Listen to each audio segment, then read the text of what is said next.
Coming up next on Passion Struck. As soon as the parents don't feel enough worth, they're going to make their kids feel like that too, to make them work for approval, for praise, for love. And that's how the parents believe that the child can grow up to become quote unquote successful. But is success worth it if the person is not happy, not at peace? And those are more important questions to ask rather than can I be successful or not? Because then you have to really redefine what success means for you. And that's the point in which you can start to Yeah. turn the tables and carve and pave a different path for yourself.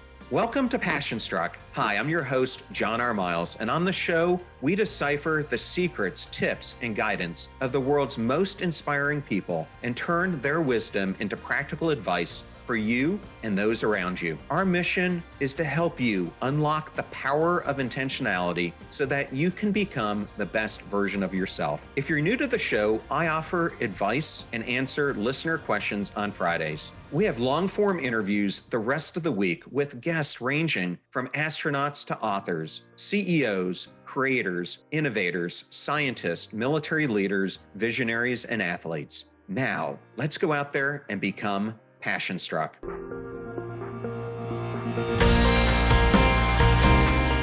I am absolutely honored today to have Joseph Nguyen on Passion Struck. Welcome, Joseph.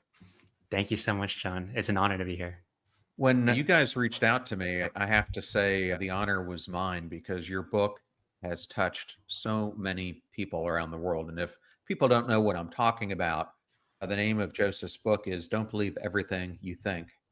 And it has become a global phenomenon. So congratulations. Thank you so much. It means a lot. And to me, I was more so just sharing my own journey and just all the mental and emotional suffering that I was personally going through and what helped me. And so I'm just very grateful that it resonates with other people and it confirms that I'm also human and other people are too, and that we're not really alone. So it's a blessing. I remember one time I was having a discussion with Rory Vaden. Not sure if you know who he is, I but do. Yeah. Rory said to me as I was trying to think through what I was trying to do with Passion Struck and everything, and he said, "John, you're best positioned to serve the person who you once were." And Joseph, I have to say, reading your story, it felt like I was actually looking into a mirror. I know personally what it's like to reach that point where on paper everything looks great, but inside you're in a complete downward spiral. I have never felt so much numbness in my entire life. And I too chased external validation. I was, in my case, climbing the corporate ladder. I was trying to build and constantly striving for more. But no matter what I achieved, I just never felt like it was enough. I was caught in what I now call chasing the mirage. So after reading your book, it so deeply resonated with me, and I thought I would share that with you. That's such a beautiful story, and thank you so much for opening up about that because I feel like many people do reach that point where they set out certain goals for themselves, achieve it, and then just quickly forget about the goal that they used to have. And all that they're focusing on now is how unfulfilled they are. And they don't really want to admit that after achieving what they wanted, it was nothing that they had imagined. And it's probably worse off than before they started, which was my case specifically. And that's very hard to share because you can just go into the comparison cycle and say, oh, there's so many more people that are way worse off, or even with not even talking about third world countries, but within the same country. Like there's so many different people that don't have as much as I do or we do. And who am I to complain about where I am? So I think there's a lot of this suppression of this lack of fulfillment and resentment and anger and anxiety that a lot of us don't want to share. And it's quite difficult Yeah. to share because then everyone starts attacking each other and saying, I have it worse than you. But I think if we are able to have the courage to open up, then and come from a place of non-judgment and more so compassion versus comparison, then I think most people would be able to find a little bit more peace in their lives and be able to support each other. Yeah, sometimes we don't think about the bigger things that are happening in the world. And when you start thinking about that, there are 2 billion people in the world who don't have clean water, a billion of people in the world who don't know where they're getting their next meal from, or even the fact that 99% of us now are breathing contaminated air.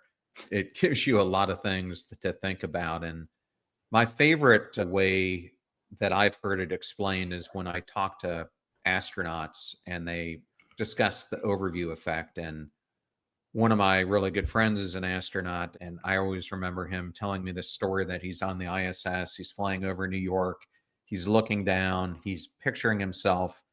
It's rush hour, how agitated the people are. They're giving each other the finger. They're in a hurry to get from here and there. And he's just said, I'm sitting up here looking down, realizing that none of that matters. And why can't we live in a world where we see the bigger issues that need to be solved and how we can come together to solve them? So I think that is my favorite way of thinking about the problem.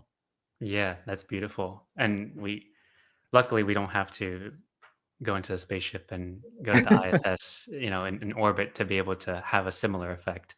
We can just do that within our minds, which is quite nice. So, as I was going through your journey, both of us tried so many different modalities to fix ourselves. We both did therapy. We both tried breath work. We both did productivity hacks. We both did personal growth, success type of strategies. But similar to you, I found that all of those were good temporarily, but that the suffering I was going through didn't end. So, for you, and then I'll describe my own path, if all those approaches failed, what actually worked?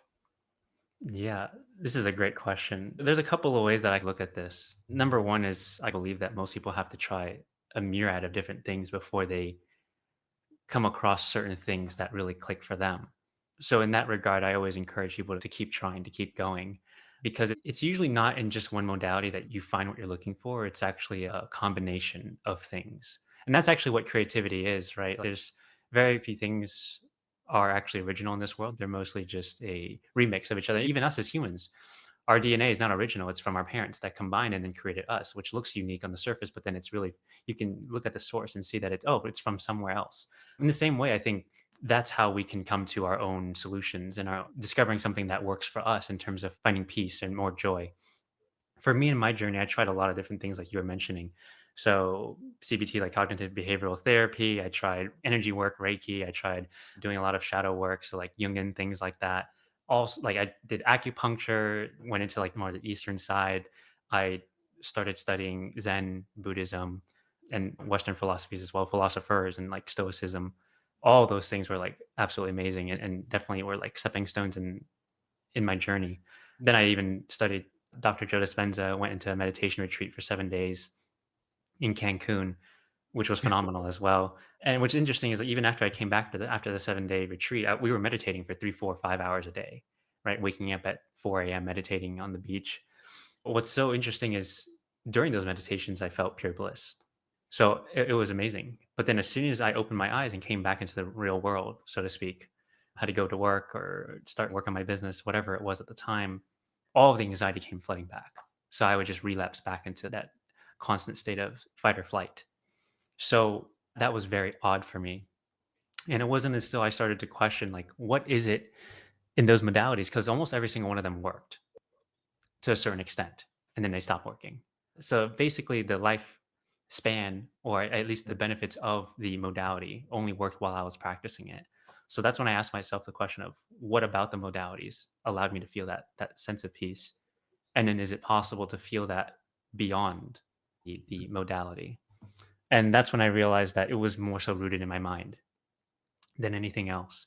Once I was isolated, like I always say this too, I think it's relatively simpler to find peace if you become a monk and go into the middle of the mountains in a dark cave and no one's bothering you and you're completely isolated from the external world.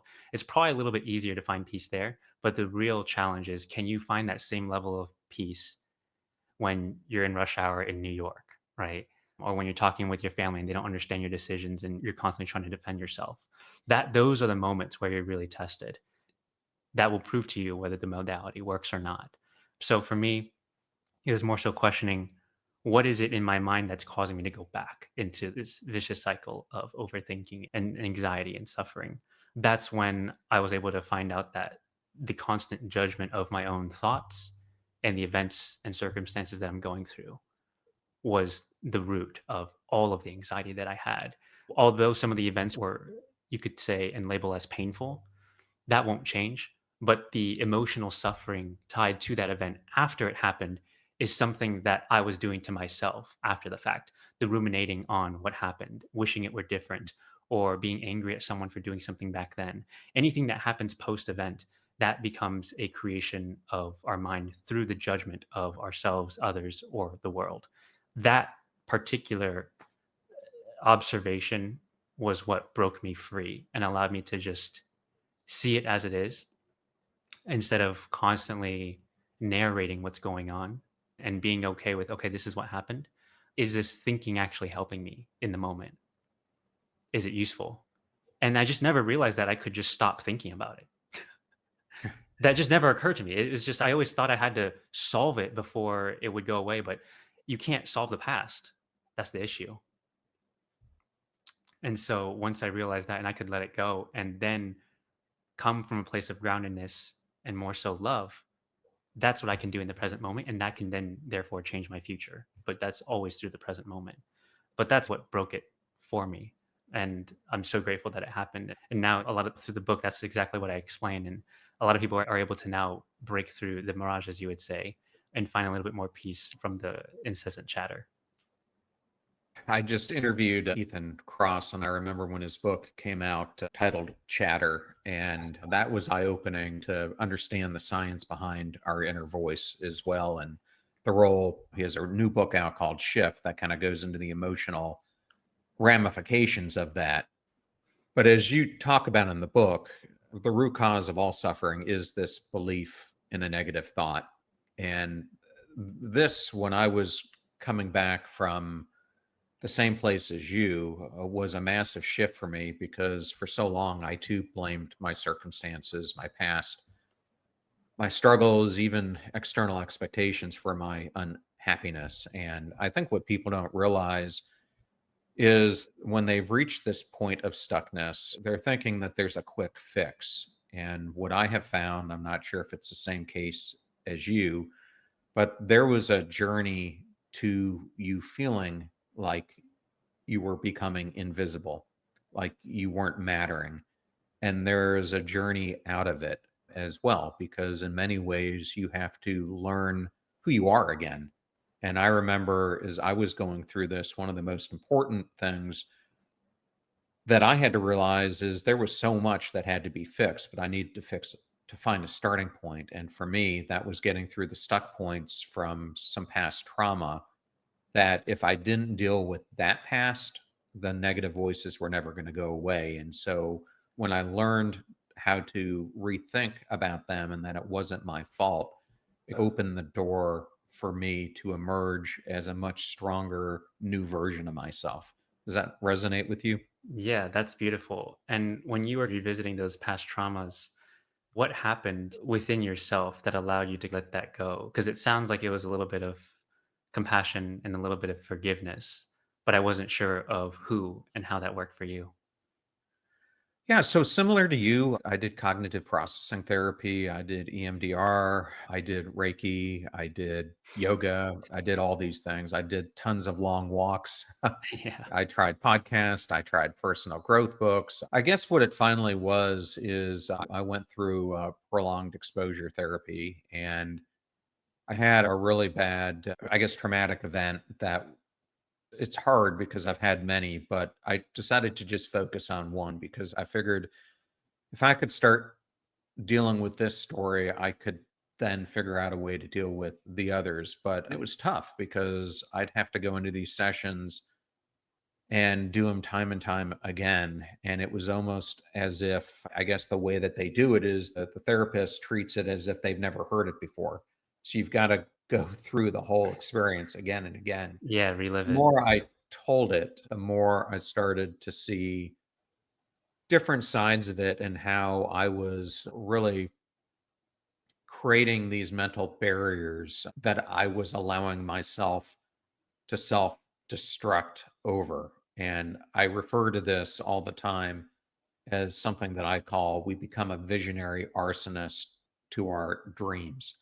And I was arsoning the very things I wanted to accomplish because I couldn't get out of my own way. Yeah. And so that prolonged exposure therapy just allowed you to almost zoom out and go to like space almost and see it from different vantage points.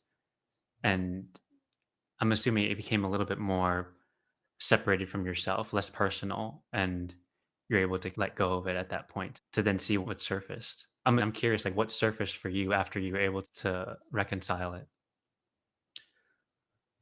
Well, I had been given a calling a long time ago, probably around, I don't know, 2008, 2009, that I was supposed to be helping this group of people that the message in my head was the helpless, the hopeless, the lonely, the bored, the broken of the world. And at the time, I'm a senior executive in a Fortune 50 company, and I have no idea what this message is or how I was trying to help them.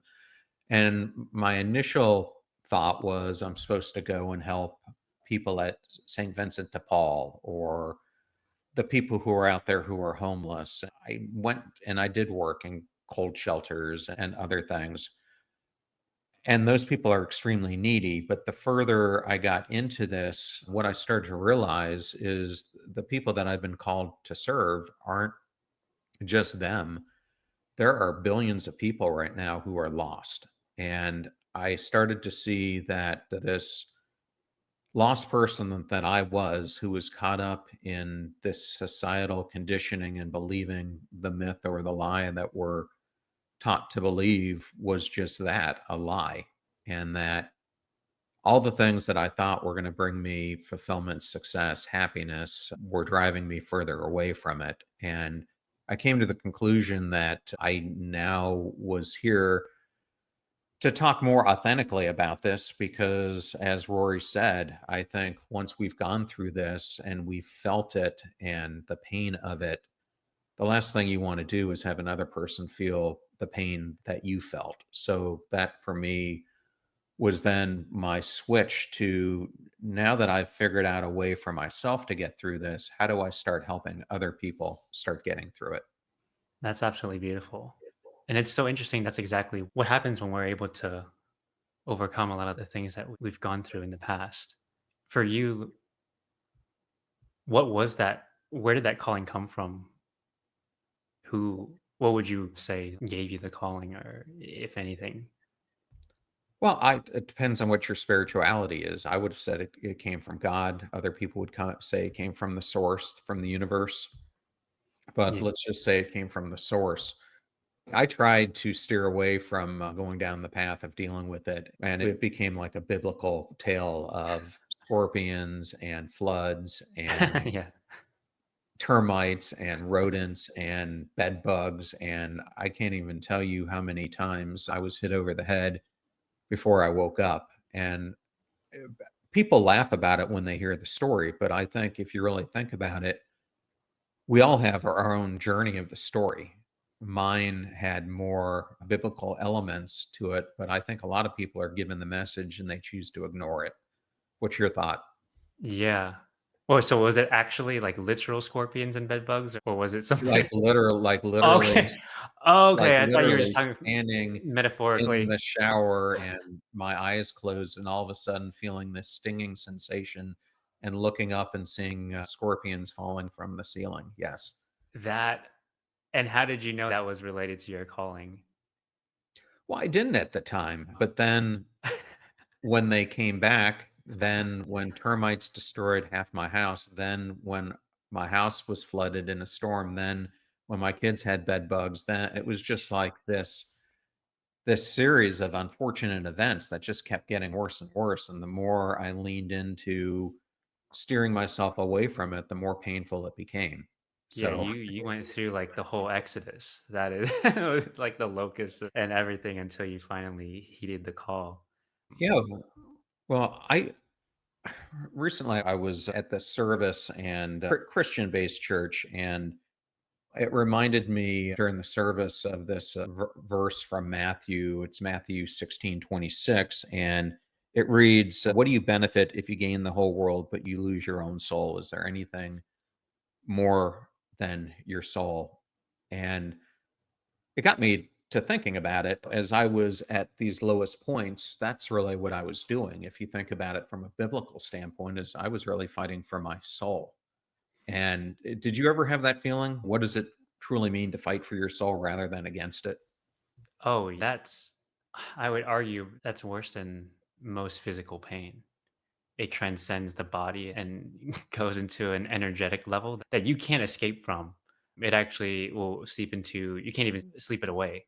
It'll seep into your dreams, turn into nightmares, and every single thing that you do, person you interact with reminds you of this inner civil war, so to speak, for your own soul. It does. And one of the things I loved about your book is how many amazing quotable sections that there are. I'm writing a book now and I'm going to use some of them. One of That's them beautiful. is you write that the mind is like a projector and the world is the screen. And that reminds me of this whole topic of fighting for your soul because we become the prisoners of the stories we tell ourselves. And it really comes down to, how do you recognize that you're trapped in a projection of your own suffering? Because I think that's what people don't wake up to. The simplest way to know if you're trapped in that projection or the mirage is, are we suffering emotionally? There isn't, like I was saying before, there's a separation between going through a quite painful event and then post event. Is there still emotional suffering beyond that? And if there is, then that's likely a projection that's occurring. And most of the time, when we are having quite a bit of anxiety, depression, resentment, anger, all of these things, they are after something has happened or in anticipation of something that will happen, very rarely in the present moment. And if it is in the present moment, that's something totally different. And that's something that we just have to go through and is unavoidable. But the majority of the time, it isn't in the actual present. And even if it is in the present, if we go through it without the constant mental chatter, the incessant judgment of whatever's going on, then we can move through it with a little bit more ease and grace. It still might be difficult, but it's manageable. And you'll probably see how you're growing from it, if anything. But to me, I always use emotional suffering as a reminder, right? Not a trigger, but a reminder that I'm thinking about this event and labeling it and judging it in a certain way that's not serving me or anyone else involved. And a reminder that I can let that go at any moment, that I don't have to think about it in this negative way. And that's hard. It's not easy because most of our lives we've been conditioned and trained to believe that we need to think about these events in certain ways and to have an opinion about everything. Yeah. But that's just not true. And all opinions do is just create separation from you and what's happening, from you and the other person. That's what creates wars and all sorts of conflict between husband, wife, families, countries. But if we're able to suspend our opinions, then we can actually find truth. And that's where we find peace. One of the things I know you wanted to explore, and I think it fits into here, Joseph, is when we're going through this battle, we often are caught between logic, how we think the world works, and the intuition that's pulling us in a different direction. And they're opposite at times, they're complementary at times, and sometimes they're completely something else when we're making life decisions. What are your thoughts on that? We touched on it when you were discussing your calling. That's something that I would label as intuition, God, source, higher self, anything that is beyond the fight or flight, fearful mind. Another way to describe it is your heart, your soul. That still quiet, small voice, like in the back of your mind or kind of centered within your heart, that voice is always there, always guiding you.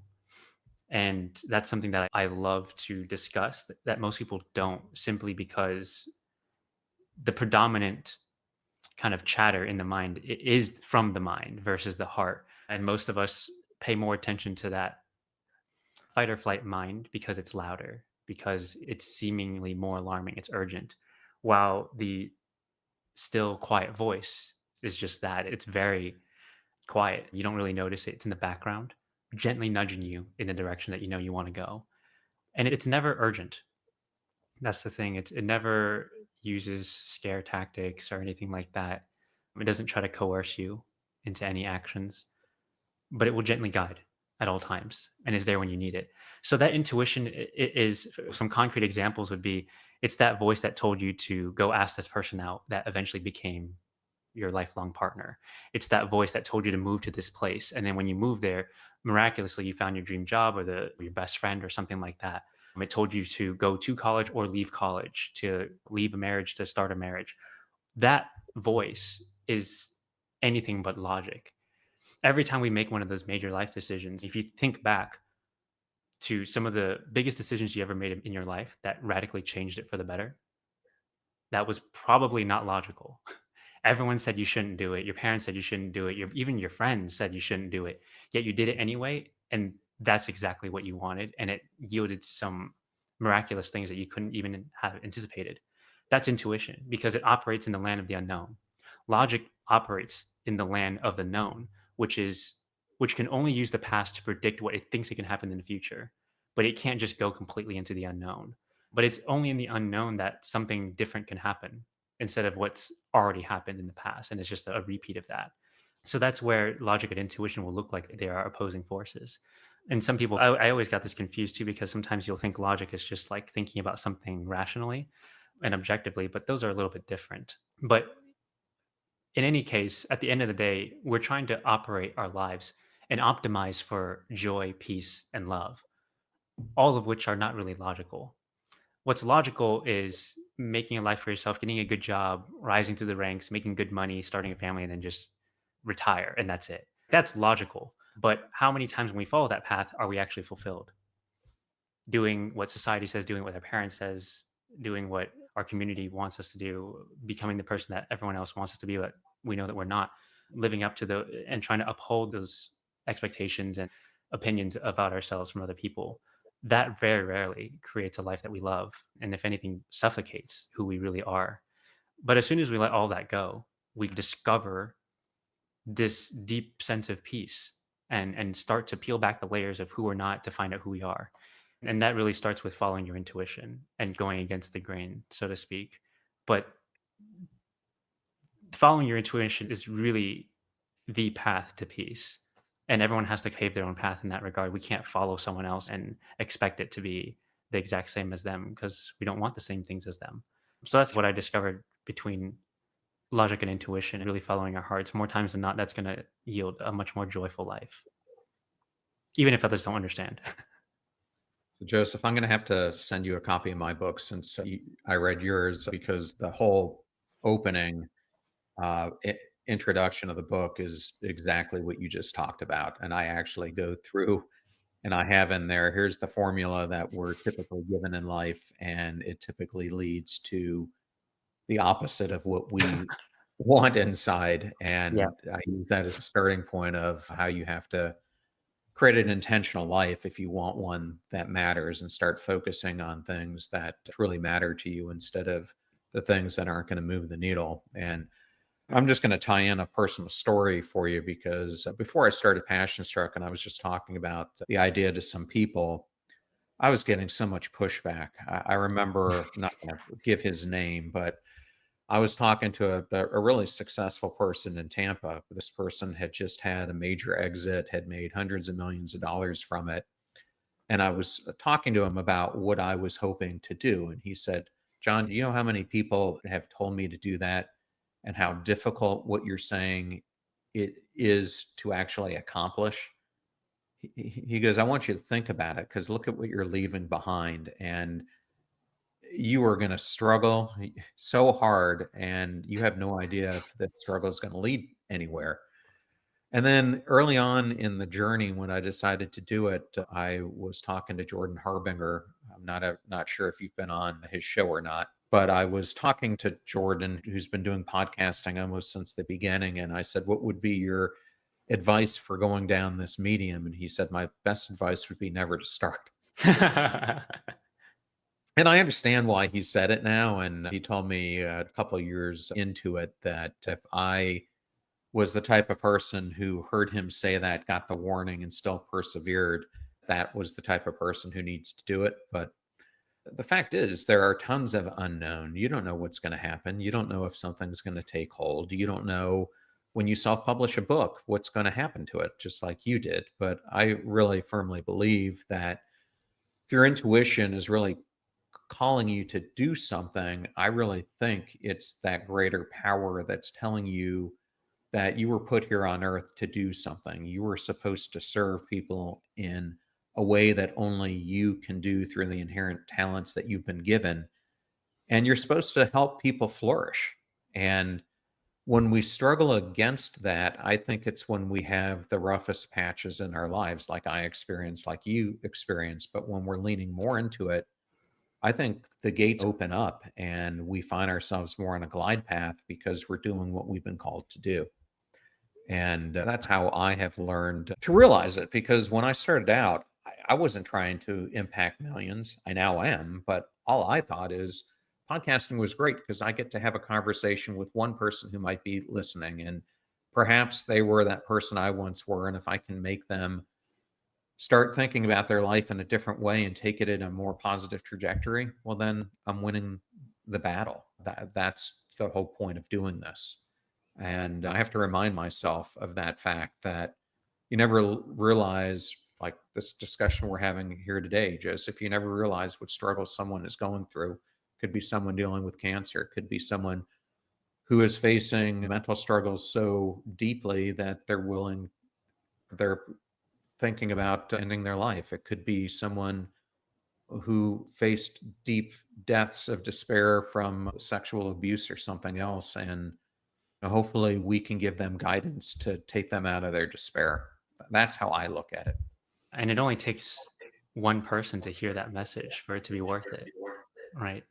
A lot of times we kind of scare ourselves out of doing something simply because we don't think we can make it that big or that successful or anything like that. But to me, the way I approached writing my book was, if it helped me, then it already is worth it because I can be that person that I can help.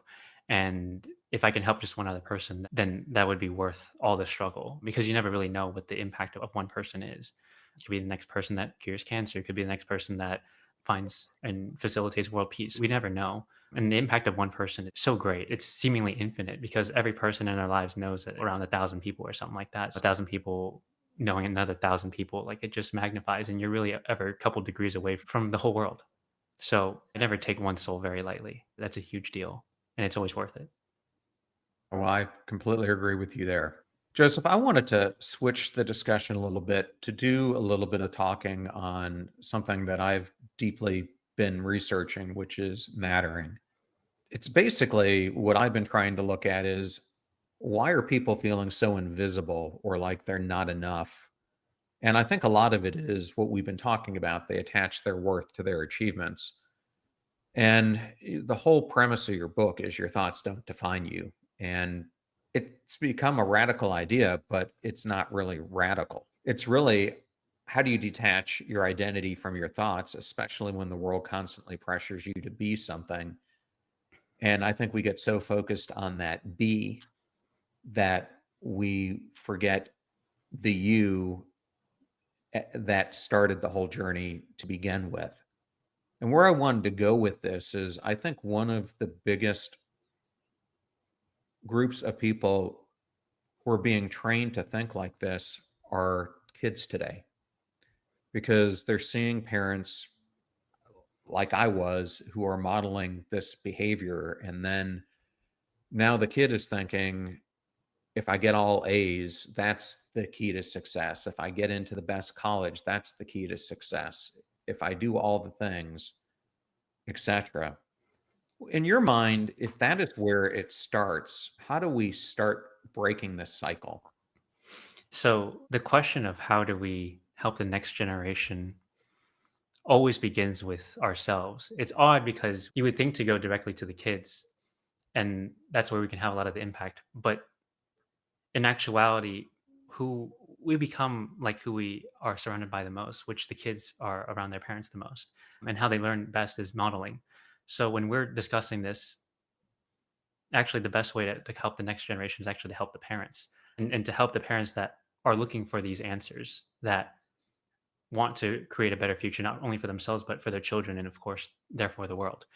And so I always try to focus there because it ripples very quickly if that's the case. And it really begins with questioning the mind, like we've been talking about this whole entire time. Once the parents are able to learn how to emotionally regulate and calm the nervous system, they're able to become so much more better or significantly better parents. And they're able to raise their kids with compassion, with love, with understanding. And when they're able to show that to their kids, the kids are then able to show that to other people. And when they grow up, then they're most likely going to have a lot less trauma to have to work through. And therefore, the world becomes better because of that. But it's true that the rising generation is going to feel the brunt of this. And the reason why the kids are being raised to feel this way is from the parents. So if we can work with the parents who are a little bit more cognitively developed, have the capacity to be able to understand these things, that's where it can all start. Kids, honestly, are innately born with not really caring about what other people think. They'll just go run around the backyard, play with their imagination, and wear all sorts of crazy things, dress up, and have all sorts of dreams. And it isn't until that they grow up that those things are beat out of them. And that's because of the adults. So that's where I think the source of it is. I think actually new parents are probably a fantastic focus because they're probably the most open. They're looking for ways to raise their kids, looking for better ways at least than the previous parents and the previous generations. So that would be a fantastic place to begin. And I think you're doing a fantastic job of that by giving people this information that is quite literally life changing when heeded. And maybe I need to write a book right there because I'll tell you, when I became a parent, there was no book, and I still haven't Still found not. one that tells you Yeah, how difficult it is. it really is. And that's the point in which the best time for someone to change is when things are already changing. So when someone becomes a parent, everything's flipped. Their routines are out of order. There's pure chaos. There's like no order. They're looking for footing. They're looking for a foundation. This is when they're not really looking at themselves as much anymore, but looking after someone else.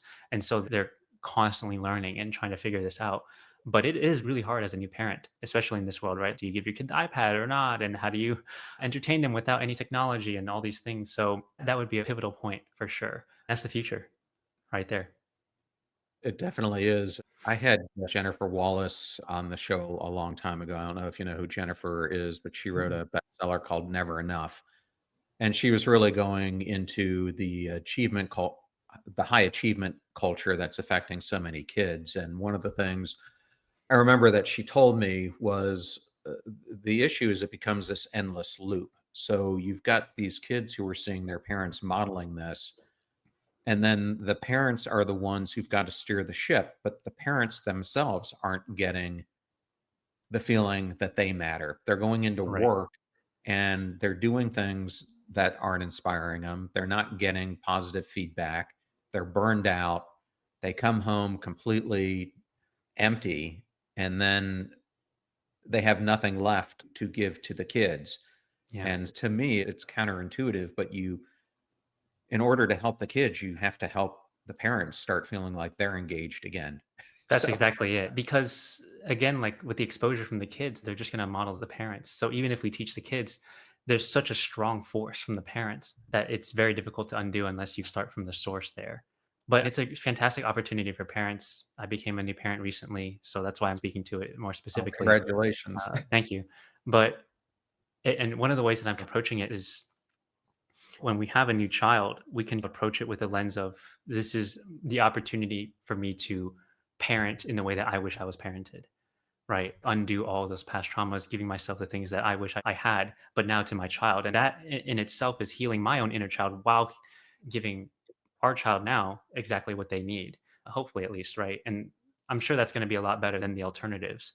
But it starts there and seeing that and like creating a whole new belief system that we inherently have worth, that we don't really have to do anything to earn that. Just and it's simply because we exist, that we're human. Anything that exists has that inherent value in it, and you don't have to do anything to earn it. And in giving them that, that's essentially what unconditional love is. And if a child grows up in that environment, they'll flourish because they're not trying to do things to earn your own approval, to earn your praise, to earn your love. And when a child isn't optimizing for those things, they can truly be themselves and not be afraid that if they mess up that you won't love them anymore, or if they don't listen to you, then they won't have food on the table or something like that. So making the child feel safe, which in turn will make you feel safe because that's all you really care about in this moment, will start to heal everyone. And it's a powerful position to have. And you have a lot more influence than you think as a parent and to your child as well. So it really starts there and undoing all of that. So that's what I'm hoping to be able to transfer to mine, right? That unconditional love and allowing them to explore completely unfiltered without any restraints, as long as it's not really like life threatening, which most things aren't. If they look too silly, if they're embarrassing me, like that doesn't matter anymore.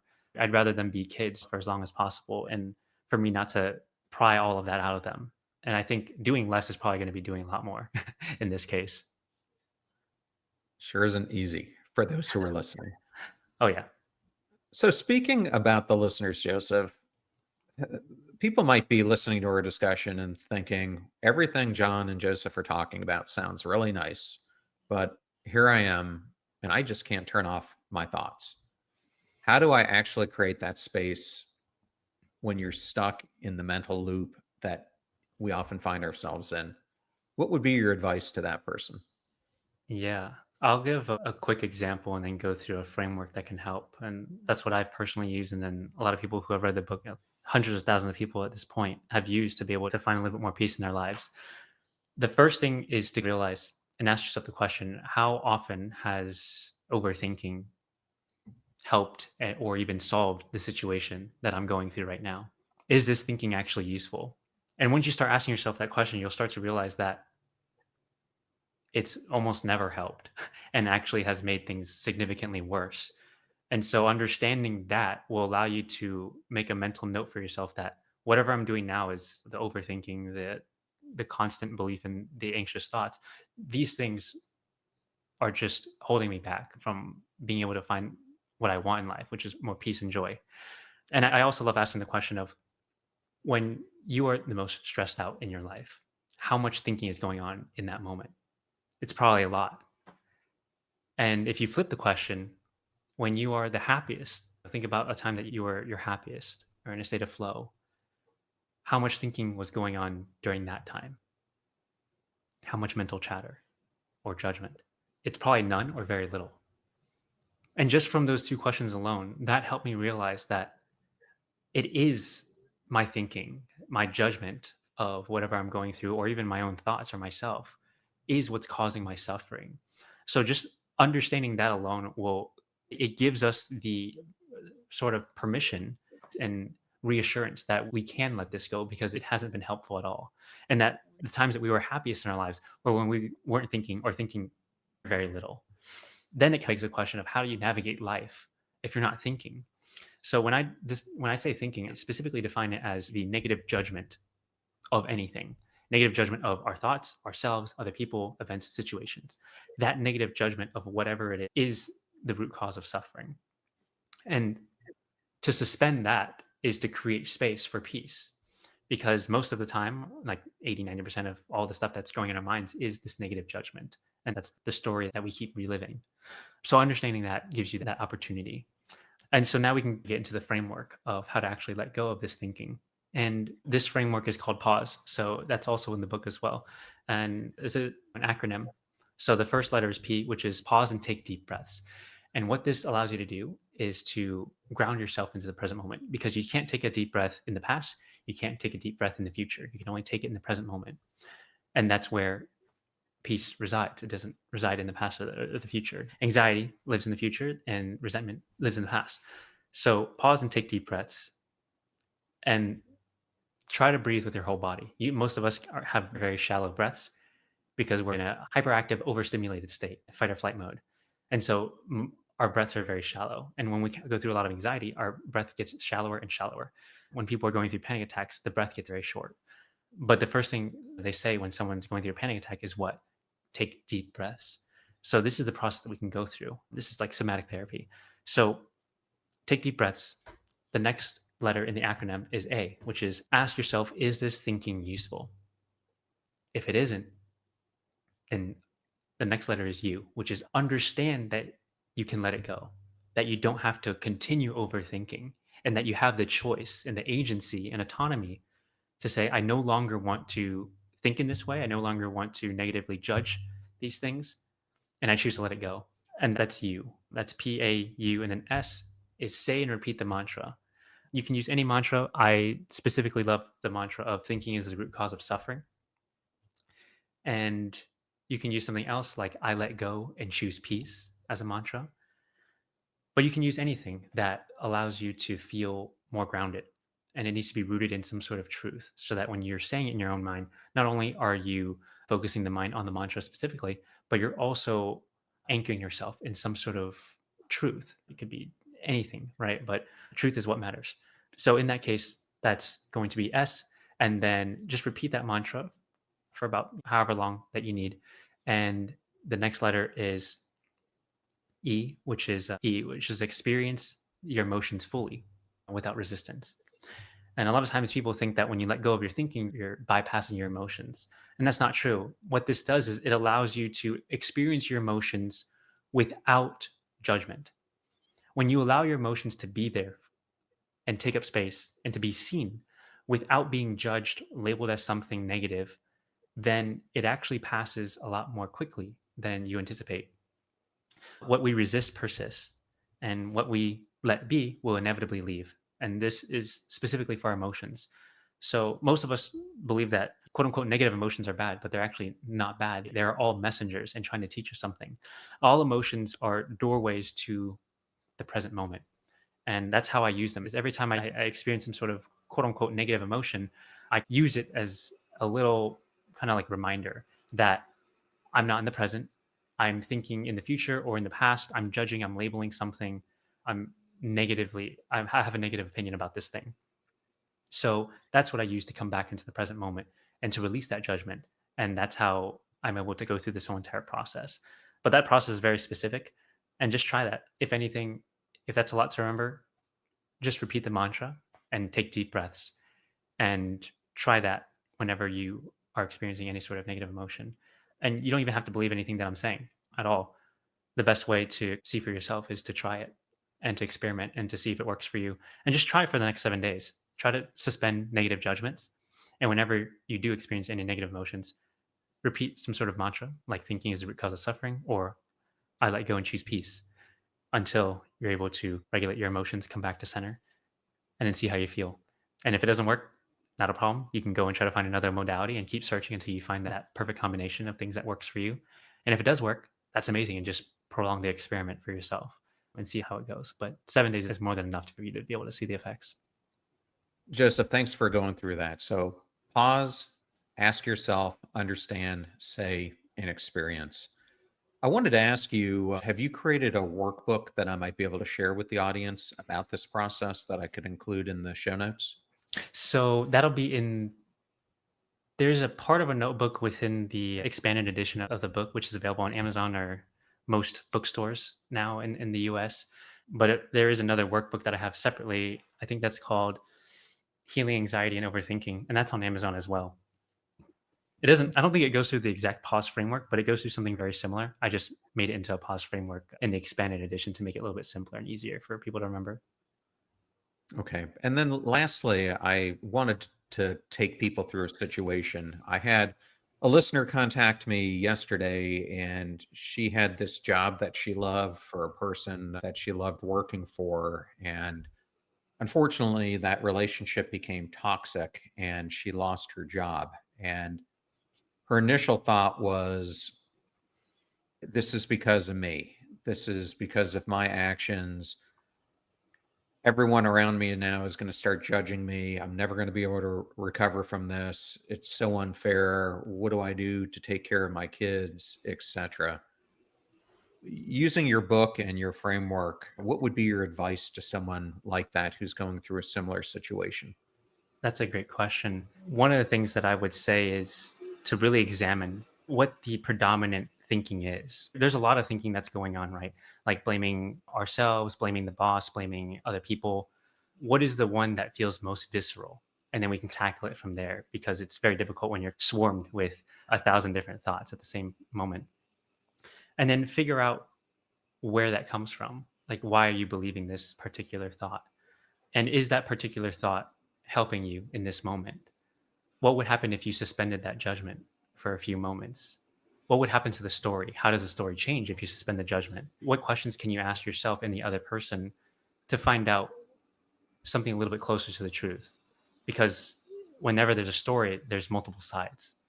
So we only know one side, which is her story right now. We don't know the boss's side. We don't know the coworker's side or anything. We have no idea. But becoming a lot more curious than fearful or resentful is probably going to help a lot more.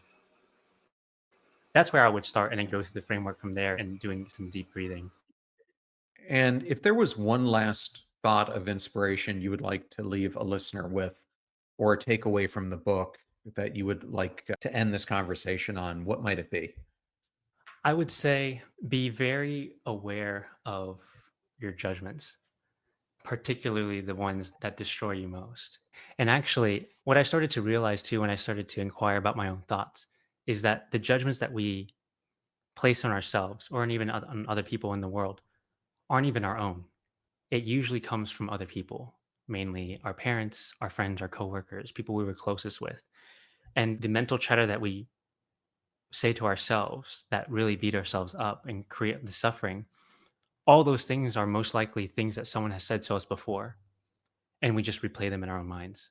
So the thoughts that we think are ours aren't even really ours. It's just a broken record that we've been hanging on to for years and years. And as soon as you begin to become aware of that, of what is actually someone else's thoughts and what is mine, and do I even need to keep any of these things and to believe in them, then you can start to break some of the shackles and the grip that it has on our lives. And that is very empowering to understand that we don't have to believe everything we think anymore, that we don't have to continually overthink, and that we, at any moment, we have the power to let that go and to come back into our hearts. That is the most freeing thing that we can experience. And it doesn't require changing anything external. It actually just requires letting go. We don't even have to change ourselves for that matter. But once we start to have a little bit more compassion for ourselves, then we inevitably change as a byproduct and shed all these layers and walls that we've been putting up to protect ourselves after all these years.